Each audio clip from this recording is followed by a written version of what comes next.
Hello, here we start 3.2, which is compound interest.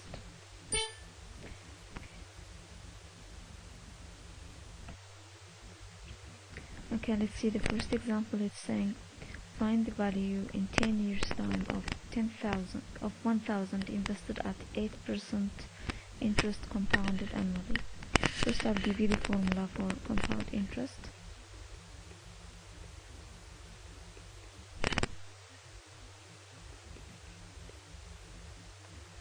So it's S equals to P into 1 plus R over 100 to the power of N. The S is the compounded interest with the principal, the whole amount of money that I'll get. P is the principal, R is the rate, N is the time. Okay, so we're going to use this formula, which is, as I told you, S equals to P into 1 plus R over 100 to the power of N. Okay, what's the principal amount of 1,000? 1 plus, what's the rate? 8%. What's the time? 10 years. First you have to finish doing this, whatever in the bracket, then you'll do power of 10. Here it will be 1.08 to the power of 10. Let's see. Okay, it's equals to 2.1589 blah blah blah. I don't want you to find this number, just finish it in the calculator, and that means multiply just by 1000 and finish everything inside the calculator. You'll find 2158.92. almost, we can say 2159 actually. So this will be the value in 10 years time. Okay, another example. The principal of 25,000 is invested at 12% interest compounded annually. After how many years will the investment first exceed 250,000? So here we're asked after how many years means the time, which is represented by N. So S equals to P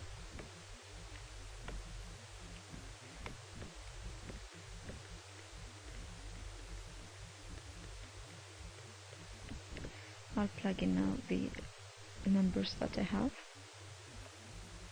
What is my S? It's the whole amount of money, which is the value 250,000 times the principal, which is 25,000. 1 plus, what's my rate? It's 12%, and I don't know what's the time. Okay.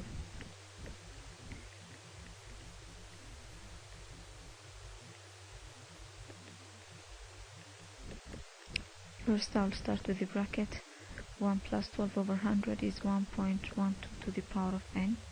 Now here I have to isolate N. That means I have to get rid of everything here except the N. So first I'll get rid of this 25,000 by dividing both sides by 25,000. This will be cancelled out. Here will be left with 10. Look, with these zeros, with the 3 zeros, 25.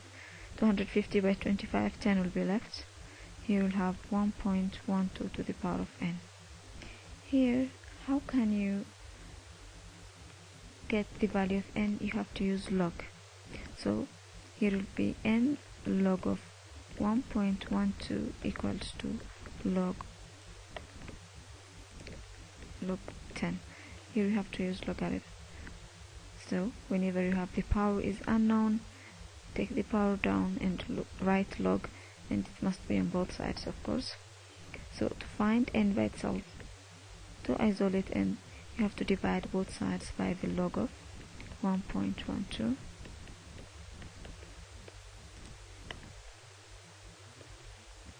So log 1.12 will be cancelled out with log 1.12, and the value of N will be log 10 divided by log 1.12.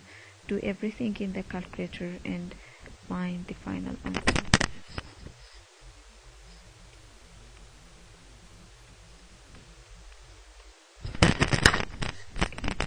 got that n is 20.3.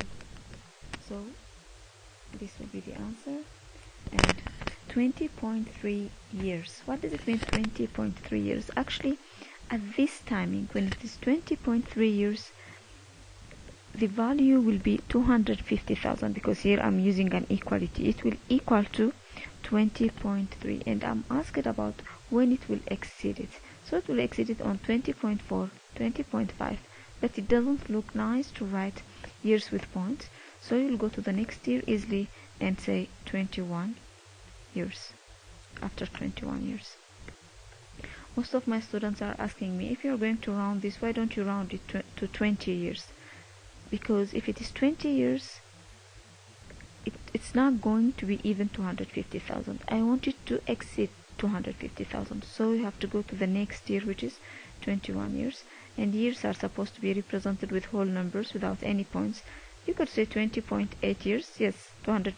It will exceed this 250, but as I told you, it's not convenient to represent years using this decimal number. So just go to the next year. Okay, I'll give you some questions that I want you to try by yourself. Here you have two questions. The first one is saying a principal of 5,000 is invested at 8% interest compounded annually. After how many years will the investment first exceed 15,000? Second question, find the value in 4 years' time of $10,000 invested at 5% interest compounded annually. So good luck.